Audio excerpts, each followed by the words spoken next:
welcome to another episode of Unstoppable Mindset, where inclusion, diversity, and the unexpected meet. And mostly we get to deal with the unexpected as opposed to inclusion or diversity. But that's okay because unexpected is what makes life fun.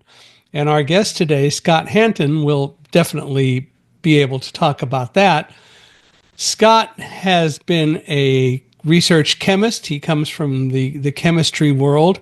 So he and I in the past have compared notes because, of course, I come from the physics world, and I love to tell people that the most important thing I learned about physics was that unlike Doc Brown, although I do know how to build a bomb, unlike Doc Brown from Back to the Future, I'm not dumb enough to try to go steal fissionable material from a terrorist group to build the bomb.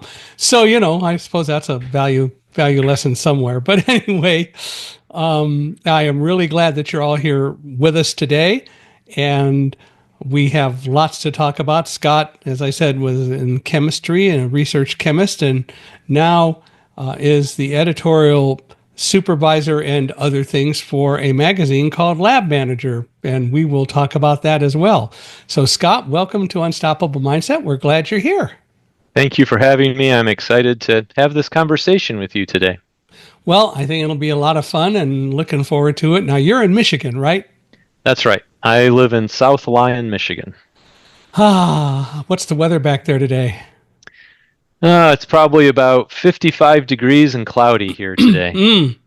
Well, it's still fairly sunny here, and we are actually, according to my iPhone, at 71. So Nice. it was up around 80 earlier in the week, but weather changes are still going to bring some cold for a while. Here in Michigan, I visited a customer earlier this week, and I drove by about 1,000 orange barrels on the highway, which means it's spring because there's only two seasons in Michigan: winter and construction. There you go.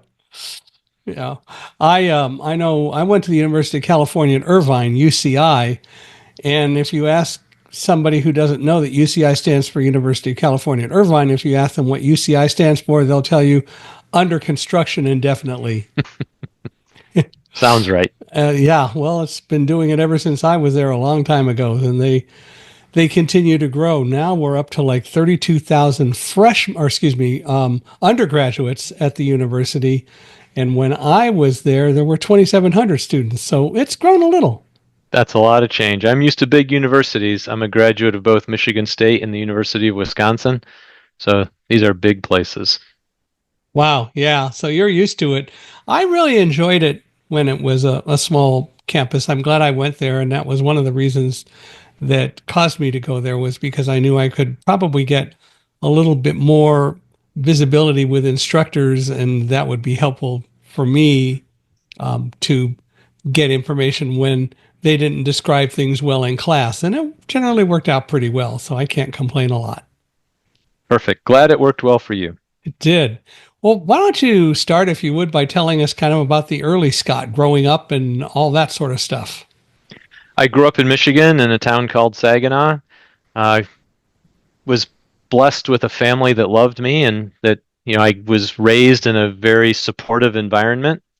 But young Scott asked why about everything, the way kids do. Yeah. Right. And my mom would tell you that when I was a kid, why was my most favorite word. And most kids outgrow that. I never did. Yeah. So me neither. I still ask why all the time. It's still my most favorite word. And it caused me to want to go explore the sciences because what I found as I learned about science was that I could get answers to why questions better in science than in other places. Yeah. Makes sense. So what kinds of questions did you ask about why? Well, I asked all kinds of questions about why, like, why are we having that for dinner? Or why is my bedtime so early? Those questions didn't have good answers, at least from my perspective. Right.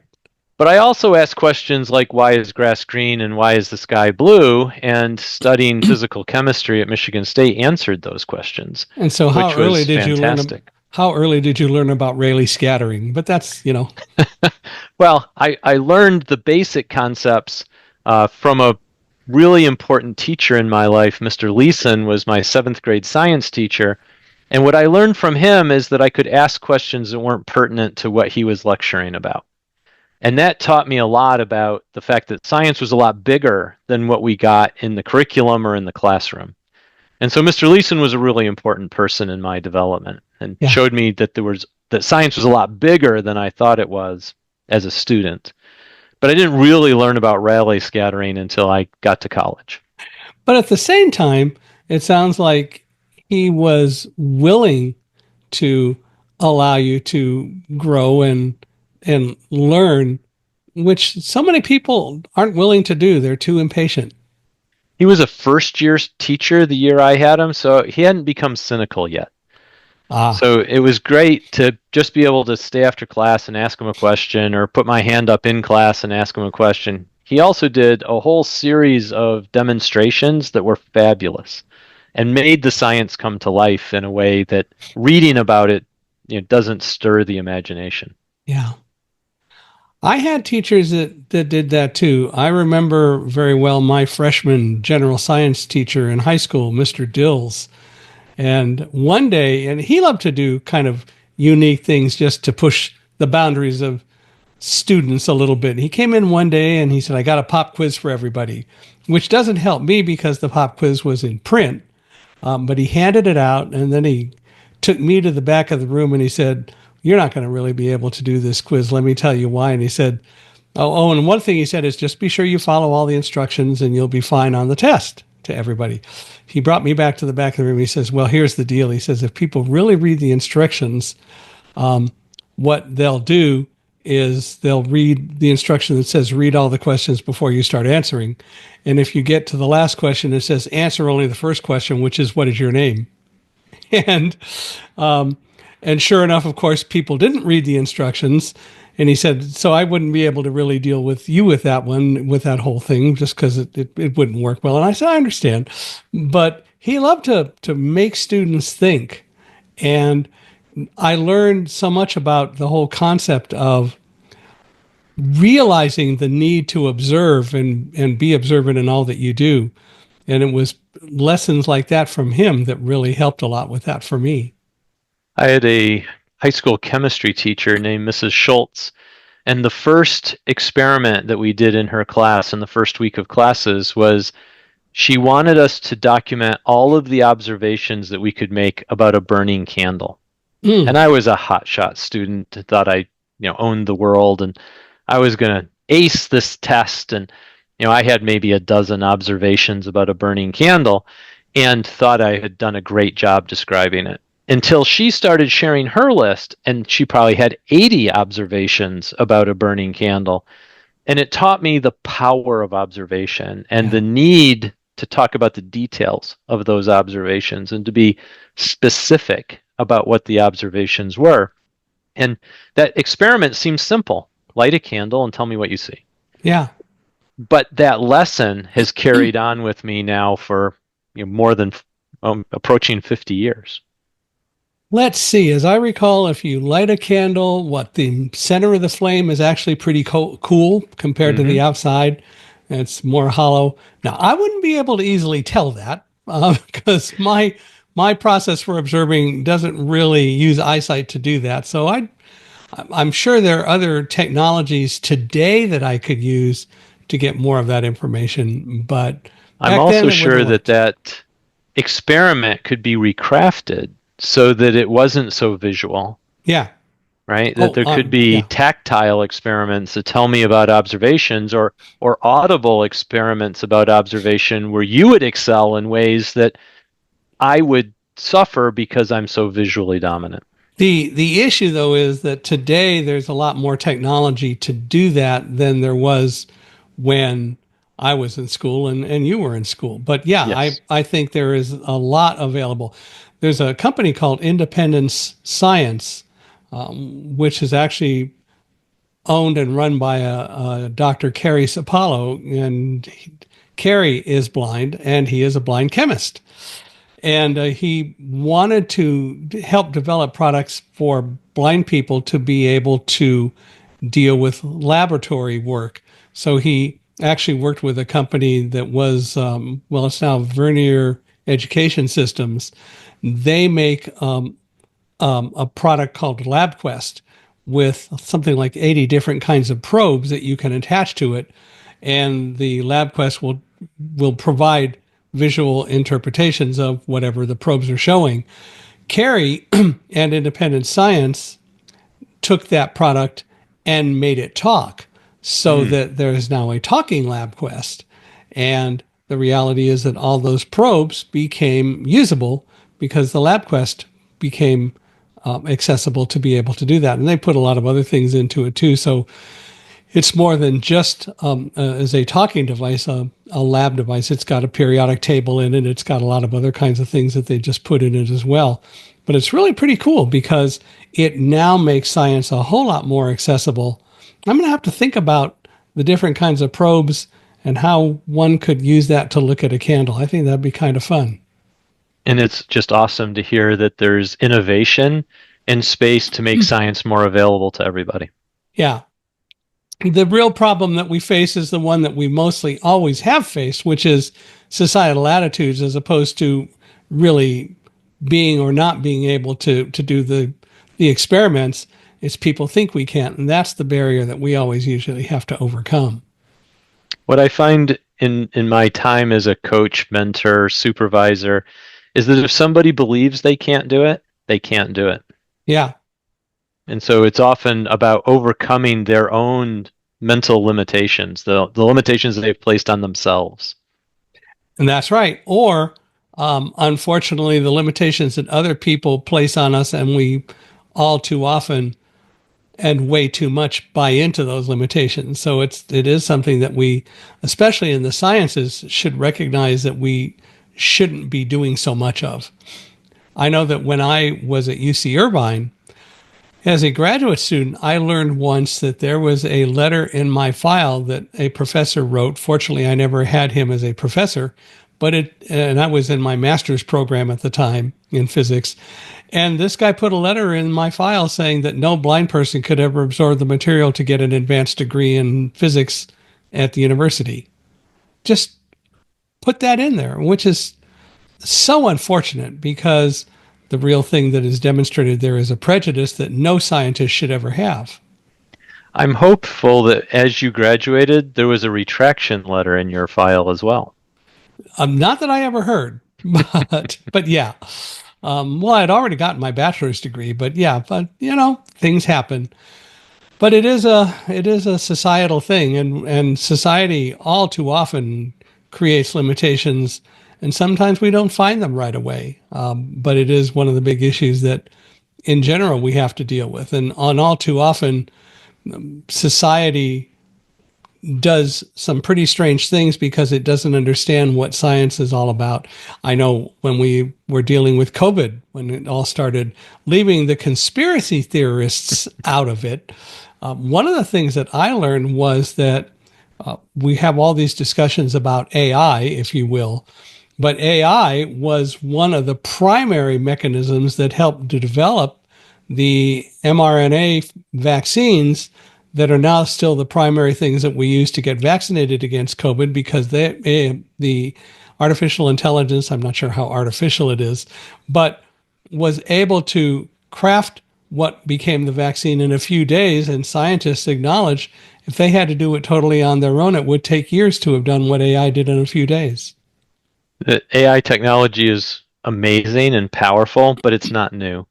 No, I met a person who shared her story about AI investigations and talked about what she was doing in this field 30 years ago yeah. in her master's work.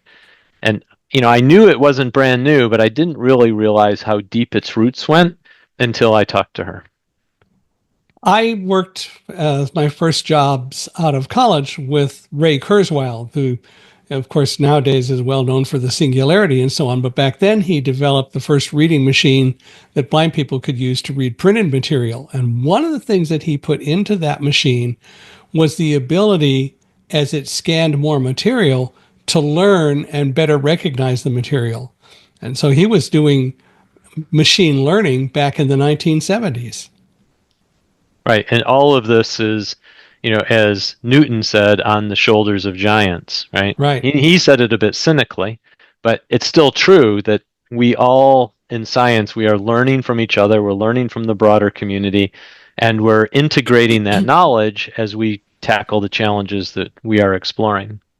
So, what got you to go into chemistry when you went into college? That's a good question. So, when I was 13 years old, I went on a church group youth trip to another city. And so they split us up, and there were three of us from our group that stayed overnight in a host family. And at dinner that night, the father worked in a pharmaceutical company, and he talked about the work he was doing. And what he was doing was really synthetic chemistry around small molecule drug discovery. Hmm. And for me, it was absolutely fascinating. I was thrilled at that information. I didn't know any scientists growing up. I had no adult input other than teachers about science. And I can remember going back home and my parents asking me how the trip went, and it's like, it's fantastic. I'm going to be a chemist. And they both looked at me like, what is that? How do you make money from it? How do you get that? My dad was a banker, my mom was a school teacher. They had no scientific background, but that one conversation, such serendipity, right? Wow. One conversation when I was 13 years old, and I came home and said I'm going to be a chemist, and I've never really deviated from that path. Did you have other siblings? Younger brother and another younger sister. Okay. Did they go into science by any remote chance? Not at all. So they were both seventh grade teachers for more than 30 years. So Which my is brother taught fun. math and English, and my sister teaches social studies. Well, there you go. But that is also important. I actually wanted to teach physics, but jobs and other things and circumstances took me in different directions. But I think the reality is that I ended up going into sales. And what I realized, and it was partly because of a Dale Carnegie sales course I took, but I realized that good salespeople are really teachers because Hmm. they're really teaching people about products or about things. And they're also sharp enough to recognize what their products might or might not do to help a customer. But that, again, not everyone does that. But so I figure I still was teaching. And today, being a public speaker, traveling the world, talking, of course, about teamwork and other things, it's still all about teaching. I think I've always been a teacher, and if you talk to my coworkers along the way, I enjoy helping people. I enjoy sharing my knowledge. There's always been a teacher inside, Mm-hmm. but only in this job as the editorial director at Lab Manager have I really been able to do it directly. Hmm. So we've developed what we call the Lab Manager Academy, and I create e-learning courses to help lab managers be more successful. And that's been a passion project for me, and it's been a load of fun. And it doesn't get better than that. It's always great when it's a load of fun. Yes. Well, so you left college and you got a bachelor's and a master's degree, right? No masters for me. I No skipped that master's. step. You went right to the old PhD. Yeah, so I went straight. Graduated from Michigan State. So Michigan State was on terms back in those days. So Hmm. graduated in June, got married in July, moved to Wisconsin in August, started graduate school at the end of August at the University of Wisconsin. Okay. And my second year as a graduate student, my professor asked me, "Do you want to stop and complete a master's?" And I said, "Wait, tell me about this word stop." And he said, "Well, you'd have to, finish the master's requirements and write a thesis, and that's going to take some time." And I said, "Do I have to?" And he said, "No, and I don't recommend it. Just keep going forward and finish your PhD." So that's what There I you did. are. And what does your wife do? So my wife also was in the graduate program at the University of Wisconsin, and she decided that a master's degree was the right answer for her because she Okay. didn't want to be a PhD scientist in XYZ narrow band of science. Mm-hmm. She wanted to be a master of chemistry. Okay. And so we took different paths through graduate school, but each of us took the path that worked best for us. And each path has great value. So we're Yeah. both happy with the choices that we made. and complement each other, and also give you still lots of great things to talk about over dinner. Absolutely. And she took that master's degree, went into the pharmaceutical industry, and largely behaved as a librarian. In her first part of her career, she wasn't called a librarian, but what she really did was a lot of information integrating. Mm. And then moved into the library group and was a corporate librarian for a long time, and then a community librarian. So that path worked brilliantly for her. She also has a master's of library science. So I have one PhD, she has two master's degree. I have one bachelor's degree, she has two bachelor's degree. So Oh, so you can have interesting discussions about who really progressed further, I suppose. absolutely. Well, that's cute though. Well, I got my bachelor's and master's. My wife, who I didn't meet until years later, wanted to be a librarian, but she ended up getting a master's at USC in sociology, and ended up getting a teaching credential and going into teaching, and taught for 10 Hmm. years.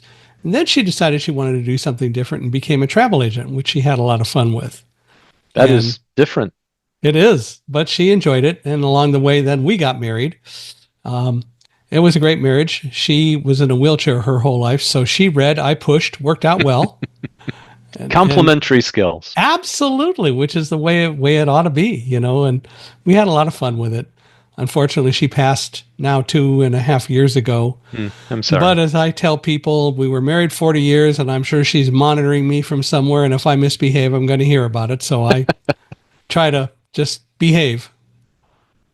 Sounds like good advice. Yeah, probably certainly the safe way to go. But we we had lots of neat discussions, and our activities and our expertise did in a lot of ways complement each other. So it was a lot of fun. And as I said, she went to USC. I enjoyed listening to USC football because I thought that that particular college team had the best announcers in the business. At least when I was studying in Southern California. And then when we got married, we learned the day we got married, the wedding was supposed to start at 4, and it didn't start till later because people weren't showing up for the wedding. And we learned that everybody was sitting out in their cars waiting for the end of the USC Notre Dame game. And we knew that God was on our side when we learned that SC beat the snot out of Notre Dame. So there you go. Perfect. Yeah, yeah. So, oh gosh, the rivalries we face. So, what did you do after college? So, did my PhD at the University of Wisconsin, and one of the nice things, a fringe benefit of going to a big important program to do your PhD is that recruiters come to you. Ah, And so I was able to do 40 different interviews on campus without leaving Madison. And one of those interviews was with a company called Air Products, and that worked out. And they hired me, and so we moved to Allentown, Pennsylvania to go to work. I went to work at Air Products, and Helen found a role in the pharmaceutical industry at Merck.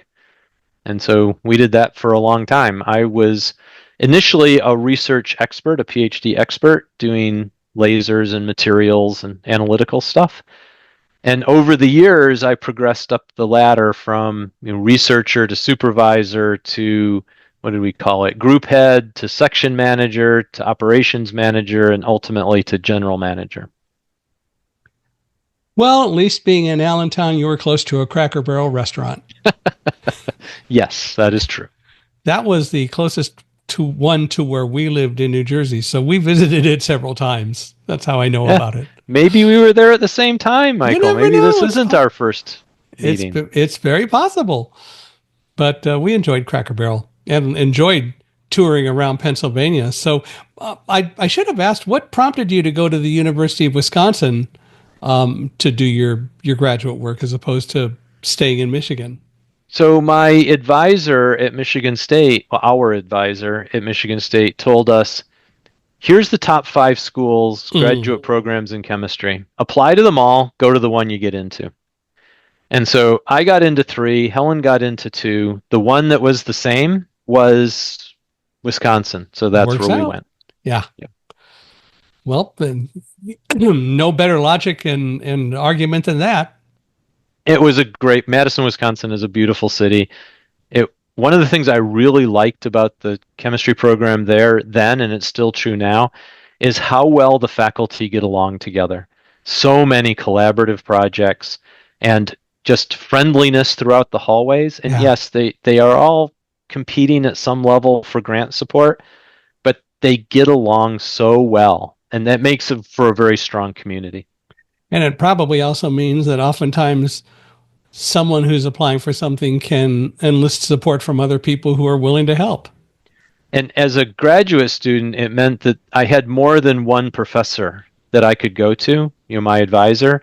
There was a whole group of advisors who ran joint group meetings and would give us advice about our work or our writing or our approach, or just because we needed a pep talk because completing a PhD is hard, Yeah. right? So that community was really important to me. And it's something I took away that when I started my industrial career, I had seen the value of community and I wanted to build stronger communities wherever I went. Yeah.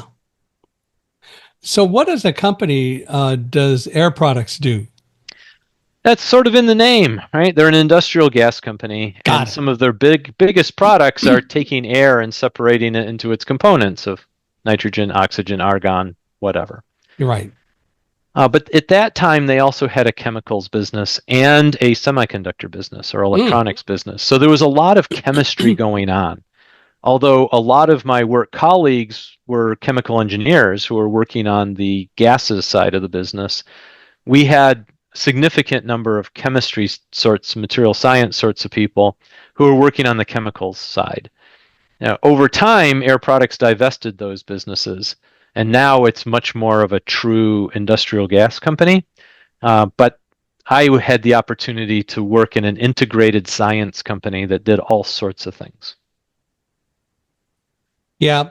And as we know, certainly a little helium never hurt anyone. No, a Yeah, little helium, raises people's spirits. it does. And their voices. It Yes. does. I visited helium tanks many times at UC Irvine when they had liquid helium, which was certainly a challenge because of how cold it had to be, but occasionally we would open a valve and a little cold but useful helium gas would escape. Very cold. Please be safe. Yeah. Cryogens are dangerous materials, and we got to make sure we handle them with due respect. Yeah. Well, we all did and didn't take too many chances, so it worked out pretty well. So you stayed in Allentown and you stayed with Air Products for how long?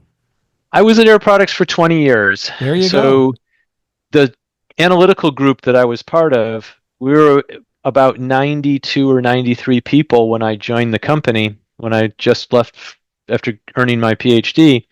After 20 years, that group was down to about 35.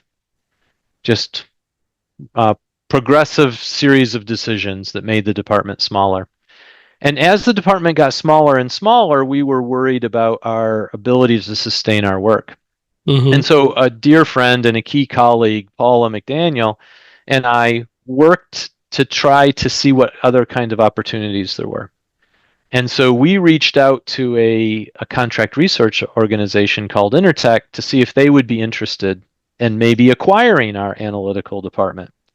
And when we Mm. called them, and by the way, we called them before we talked to our boss about it. She forgave us later. But um, when we called, the guy on the end of the phone said, "Wait a minute, let me get your file." And it's like, "What? You have a file on Air Products Analytical? Really? Why?" Well, it turned out that they had a file and that they had an active merger and acquisition group, and they wanted an integrated analytical department on the East Coast of the US. And so we engaged in negotiation, and ultimately, this analytical department was sold by Air Products to Intertech. So on Friday, we're a little cog in a giant engine of a global international company, and our funding comes from vice presidents. And on Monday, we're a standalone business of 35 people. We need to write quotes in order to make money. So it was an enormous challenge to transition from a service organization to a business. But oh my goodness, did we learn a lot. Certainly a major paradigm shift. And I was lucky that I lost the coin flip and Paula won. And she said, I want to be business development director. And I said, thank God. So she went off to be the key salesperson, and Paula was utterly brilliant as a technical salesperson. And I became the operations manager, which allowed me to keep my hands dirty with the science and to work with the scientists and to build a system and a community that allowed us to be successful in a CRO world. So at that time, when you became part of them, the new company, were you, or the standalone business, were you working in lab still yourself?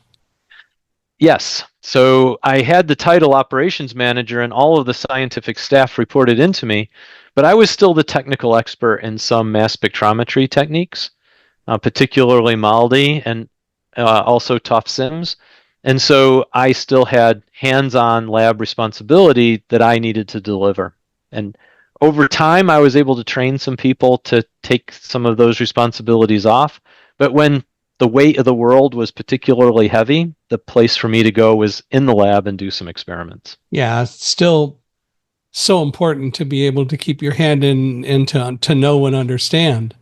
Um, I know I had that same sort of need, being the manager of an office and oftentimes working with other people who were the engineers, coming from a little bit of a technical background as well.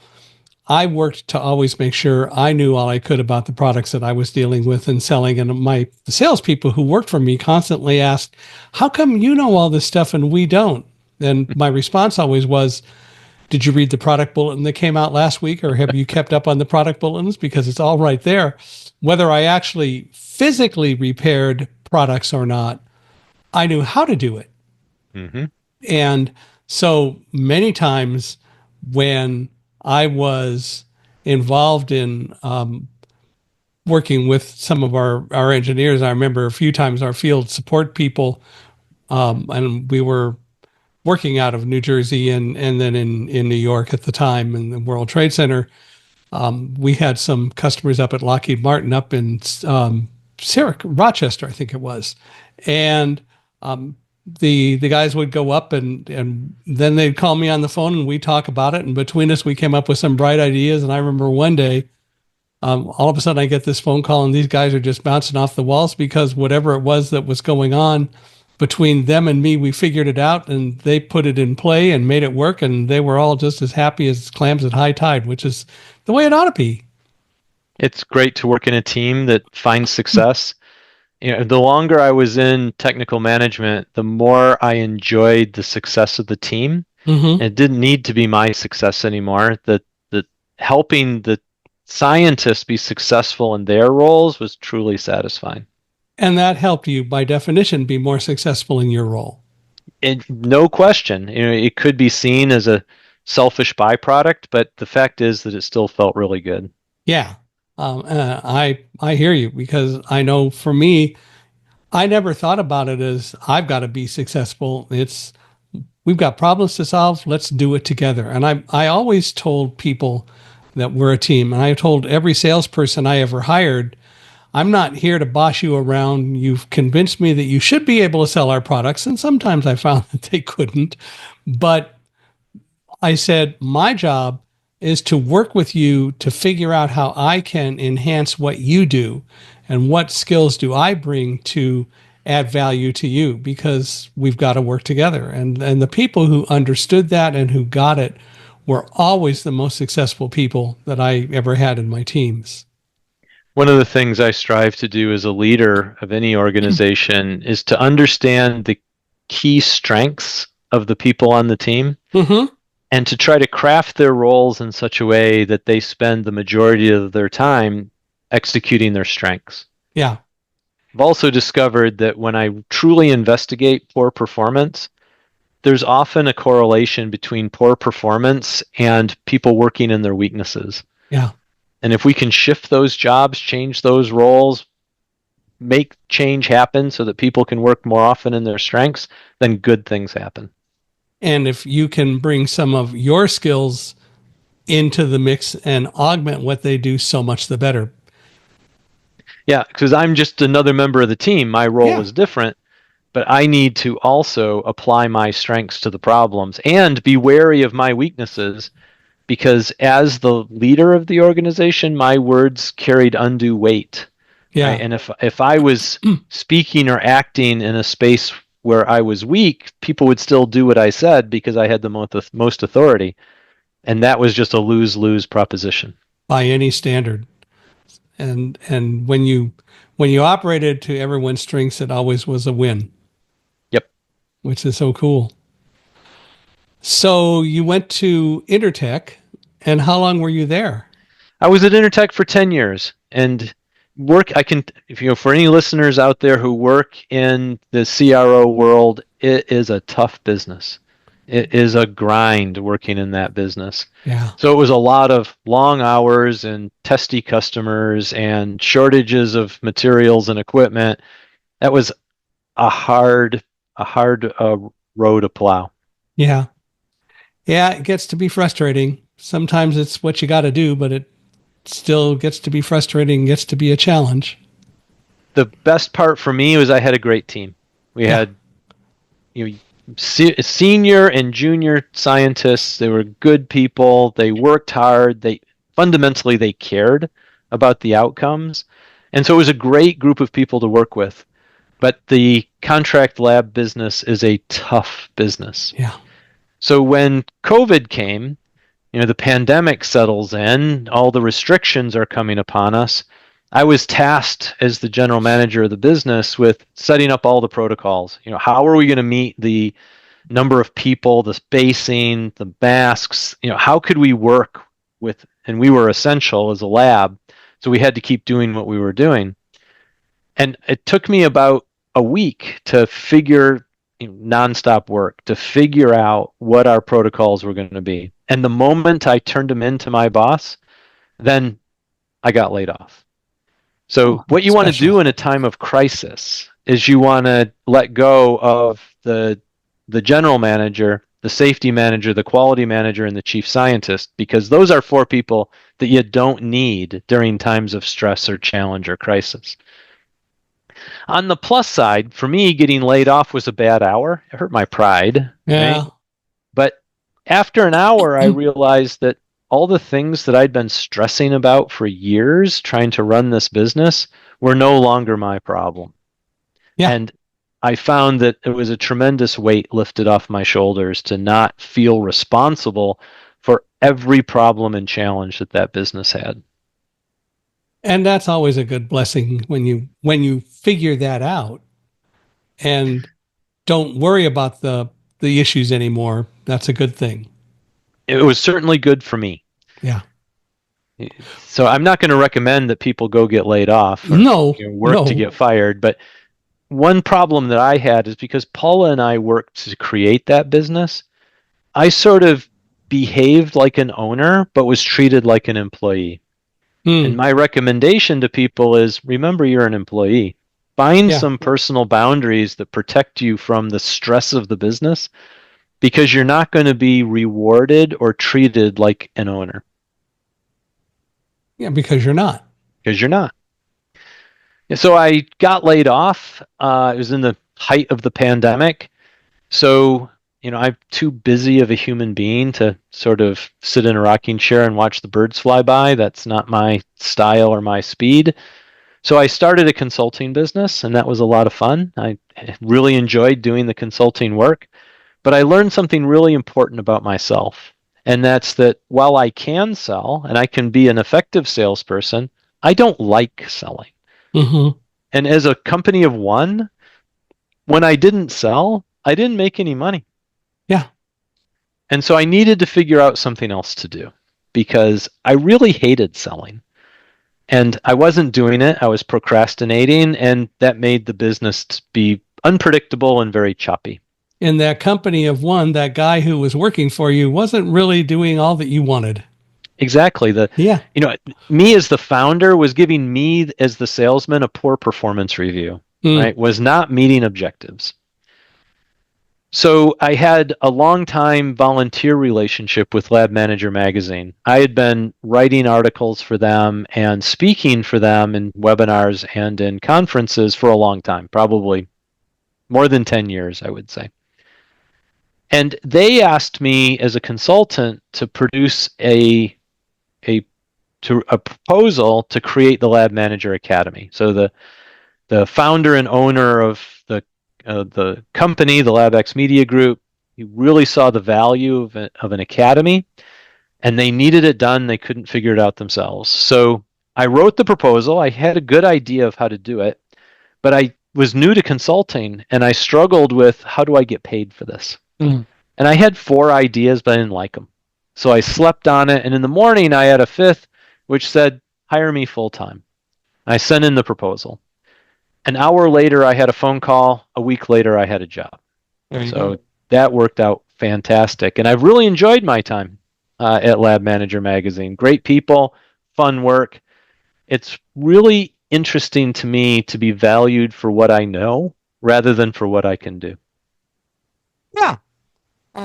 The two relate, but Mhm. still, it does need to be more about what you know and what you really bring, as opposed to what you can do, because what you can do in general probably is an offshoot of what you know. So this gives me the opportunity to help lots of people. So Right. on the outside of the company, I'm writing articles, creating courses, giving talks to help lab managers because I was a lab manager for a long time, Yeah. over 20 years. And I know what those challenges are. I know how hard that job is. And I know how many decisions lab managers need to make. And it's wonderful to be able to share my experience and help them. And I am motivated to help them. So was On it the hard? Oh, go ahead. on the inside, I'm literally an internal subject matter expert. Mm. And so I can coach and teach and help my colleagues with what's the science, what do lab managers really think, how do we pitch this so that it resonates with lab managers. And I think that helps make all of our products better and more successful. So was it hard? Well, I guess best way to put it is that was it really hard to switch from being a scientist to being a lab manager and then going into being a subject matter expert and really out of the laboratory? So people ask me all the time, Scott, don't you miss being in the lab and doing experiments? And my answer is I miss being in the lab. And I Mm-hmm. do miss being in the lab. You know, on very stressful days at Intertech, I'd go in the lab and I'd do an experiment Yeah. because it was fun and I had more control, right, over how the experiment was run and what I would learn from it than I did running a business. But the flip side of that is I do experiments all the time. What I Yeah. learned as the general manager of a business was the scientific method works. Let's Mm-hmm. state a hypothesis, let's figure out how to test it, let's gather data, and let's see if the hypothesis stands or falls. And we ran a business that way, I think, pretty successfully. And even now in media and publishing, we still run experiments all the time. And it's kind of funny that most of my editorial colleagues that I work with, they think my favorite word is experiment. My favorite word is still why. Yeah. Yeah. But we talk all the time now about doing experiments, and that was a new thing for them. But now we can do continual improvement more in a more dedicated way, and we do it a lot faster. Yeah. So what's the hardest thing you think about being a lab manager? I think the hardest thing about being, let me answer that with two. I'm not going to be able to narrow it down to one, so I'll give you two. The first one is you transform maybe one day to the next from really being in control of your science and working with whether it's animals or rocks or electrons or chemicals, whatever you're working with, having a great degree of knowledge and a lot of control. And the next day, you're herding cats.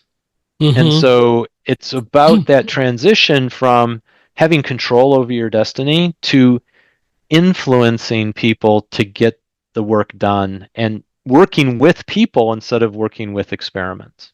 That's really hard. The second is as a lab manager, there's endless decisions. And so combating decision fatigue is a big deal. And Hmm. everybody in the lab depends upon you for the decisions you make. And it's not that every decision has to be perfect. That's just a different failure mode if you try to make perfect decisions. But every decision needs to be made promptly. And as a scientist, I could always make more data in order to make a better decision. But as a lab manager, I would often only have maybe 40 or 50% of the data I wanted, and a decision had to be made. And getting comfortable making decisions in the face of uncertainty is really hard. So certainly being a lab manager or um, well, dealing with managers in the way we're talking about it here has to be very stressful. How do you cope with the stress? So I think ways to cope with the stress successfully is, first of all, you've got to take care of yourself. We've all flown on airplanes, and what does the safety person in the aisle or on the video do? Oxygen masks will fall from the ceiling, and what do we do with them? We put them on before we help somebody else, Hmm. right? We all know that. But in the workplace, especially as a manager, it's hard to remember that. As we care for our team and try and take care of our team, there might not be enough time or energy or capacity left to take care of ourselves. But if we don't fill that gas tank every day doing something, then we can't help our team. And Yeah. so one way to deal with the stress is to make sure that you take care of yourself. So what do you do? How do you deal with that? So for me, ways that I can reinvigorate is, one, I like being outside and get my hands dirty. So I'm not really a gardener, but I call myself a yardener. Got So it. I grow grass and I grow flowers and I trim trees, and I want to go outside and I want to see immediate return on my effort, and I want it to be better than when I started. And it's good if I have to clean from under my fingernails when I'm doing it. Hmm. Another thing I like to do is I play all kinds of games. I'm happy to play Sorry with little kids, or I'll play complicated strategy games with people who want to sit at a table for 3 or 4 hours at a Yeah. time. Yeah. And that allows my brain to spin and to work, but on something completely different. Yeah. And another thing that's been important for me, especially when I was a lab manager, is to be involved in youth coaching. So I coached kids soccer and basketball and baseball teams, and it's just beautiful to be out there on a field with a ball with kids, and the worries of the world just aren't there. The kids don't know anything about them, and it's fun to work with the ones who are really good, but it's equally fun to work with the ones who have never seen the ball before, and to help them do even the most basic things. And that kind of giving back and paying it forward, that sort of stuff fills my tank. Yeah. I empathize a lot with that. For me, I like to read. I've never been much of a gardener, but I also collect, as I mentioned before, old radio shows. And I do that because I'm fascinated by the history and all the things I learned from what people did in the 20s, 30s, 40s, and 50s being on radio, much less getting the opportunity to learn about the technical aspects of how they did it, because today it's so different in terms of how one edits, how one processes and deals with sounds and so on. But it's fun to do something just totally different than maybe what your normal job would be. And I do love to interact with people. I love to play games too. I don't get to do nearly as much of it as I'd like, but playing games is a lot of fun. And I agree, and it's fun, it's diverting, it helps me get into a flow so that I'm focused only on one thing and I have no idea how much time has gone by. And I don't really care. People who play games with me might question this. I don't really care if I win or lose. Certainly, I Hmm. want to win, but it's more important to me that I play well. And if somebody plays better, good for them. Great. You'll learn from it. Exactly. Do you play chess? I have played chess. I've played a lot of chess. What I've learned with chess is that I'm a good player, but not an excellent player. And when I run into excellent players, they will beat me without even breaking a sweat. And again, in theory, you learn something from that. What I've found is that I don't really want to work that hard in my Yeah, game that's a playing. lot there. Yeah. And so by adding an element of chance or probability to the game, the people who focus on chess where there are known answers and known situations, they get thrown off by the uncertainty Mm-hmm. of the flip the card or roll the dice. And my brain loves that uncertainty. So I tend to thrive, maybe it's from my time in the lab, with elements of uncertainty where the chess players wilt under elements of uncertainty. And it's back to our strengths, right? That's something that I'm good at, so I'm going to go do it. I've always loved Trivial Pursuit. That's always been a fun game that I enjoy playing. I do love Trivial Pursuit. I watch Jeopardy regularly. Mm-hmm. A funny story, when we moved into our new house in Pennsylvania, it was a great neighborhood, loved the neighbors there. When we first moved in, they invited my wife and I to a game night. Excellent. We love games. We're going to play Trivial Pursuit. Awesome. Like Trivial Pursuit. We're going to play as couples. Bad idea, right? Let's play boys against the girls, or let's say random draws. No, we're playing as couples. Okay. So we played as couples. Helen and I won every game by a large margin. We were never invited back for game night. Yeah. We were Yeah. invited back for lots of other things, but not game night. Mm-hmm. One of the things that, and I've talked about it with people on this podcast before, is that all too often when somebody reads a question from a Trivial Pursuit card, an answer pops in your head, then you went, oh, that was too easy. That can't be the right answer. So you think about it and you answer with something else. But invariably, that first answer was always the correct answer. Yes, I have learned to trust my intuition. Yeah. I learned as a research scientist that, especially in talking to some of my peers who are very dogmatic, very step-by-step scientists, and they lay out the 20 steps that they felt would be successful, and they would do one at a time, 1 through 20, and that made them happy. For me, I'd do 1 and 2, and then I'd predict where that data led me, and I'd do experiment number 7. And if it worked, I'm off to 8. And so they would do one step at a time, 1 to 20, and I'd sort of do 1, 2, 7, 14, 20. Yeah. And that I learned that intuition was powerful and valuable, and I've learned to trust it. And in my lab career, it served me really well, but also as a manager, it has served me well to trust my intuition and at least to listen to it. And if I need to analyze it, I can do that, but I'm going to listen to it. And that's the important thing, because invariably it's going to give you useful information. And it may be telling you not what to do, but still trusting it and listening to it is so important. I've found that a lot over the years. Malcolm Gladwell wrote a book called Blink, where he talks about the power of the subconscious. And his claim is that the subconscious is 100,000 times smarter than our conscious brain. And I think when we are trusting our intuition, we're tapping into that supercomputer that's in our skulls. If you want to learn more, read Blink. It's a great story. I hear you. I agree. How can people learn to be better leaders and managers? So I think there's really 3 normal ways that people do this. One is the power of experiment, right? And I did plenty of that, and I made tons of errors. It's painful. It's irritating. Trial and error. But I used to tell people at Intertech that I was the general manager because I'd made the most mistakes, which gave me the most opportunity to learn. It was also partly because a lot of my peers wanted nothing to do with the job. They wanted to be scientists. Another way is we get coached and mentored by people around us. And that is awesome if you have good supervisors. And it's tragic if you have bad supervisors. Because you don't know any better, and you take for granted that the way it's been done is the way it needs to be done.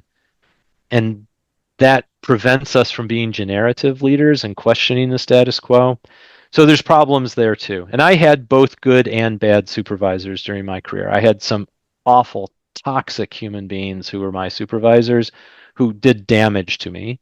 And then I had some brilliant, caring, empathetic people who raised me up and helped me become the leader that I am today.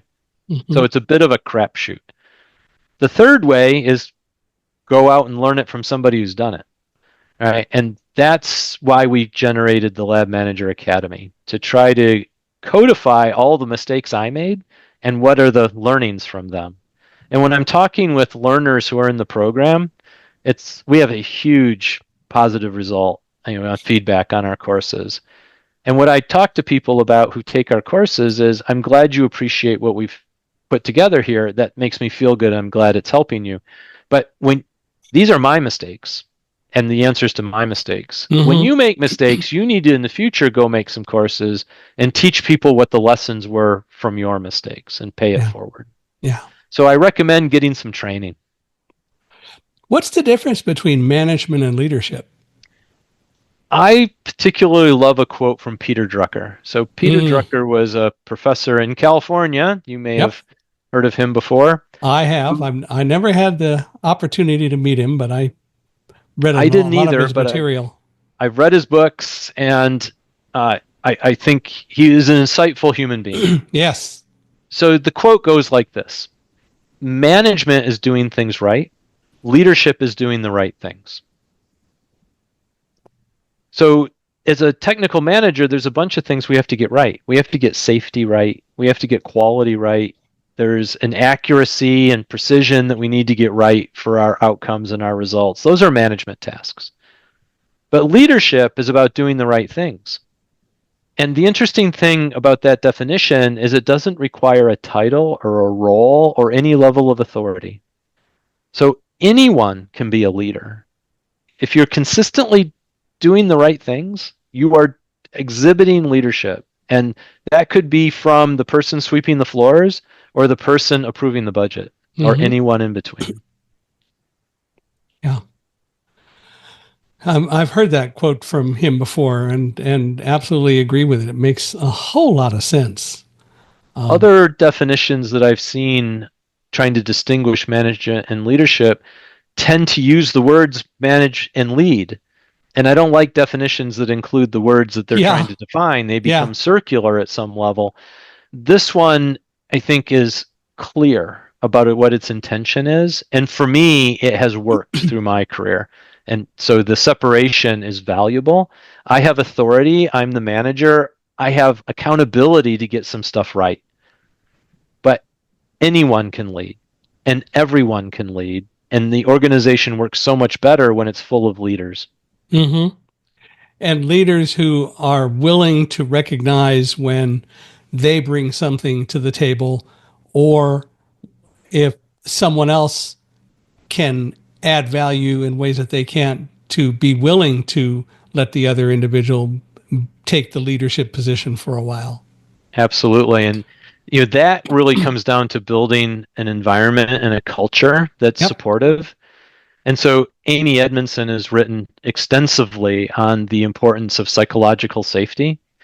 And that psychological safety hinges on what you just said, right? If the guy who sweeps the floor has an observation about the organization, do they feel safe to go tell the person in charge that this observation? And if they feel safe, and if that leader is sufficiently vulnerable and humble to listen with curiosity about that observation, then everybody benefits. Yeah. And the more safe everyone feels, we think about emotional safety is they anyone can bring their best self to work. And psychological safety is they can contribute their ideas and observations with no threat of retaliation. Then we have an environment where we're going to get the best out of everybody. Yeah. Which is the way it really ought to be. And all too often we don't necessarily see it, but that is the way it ought to be.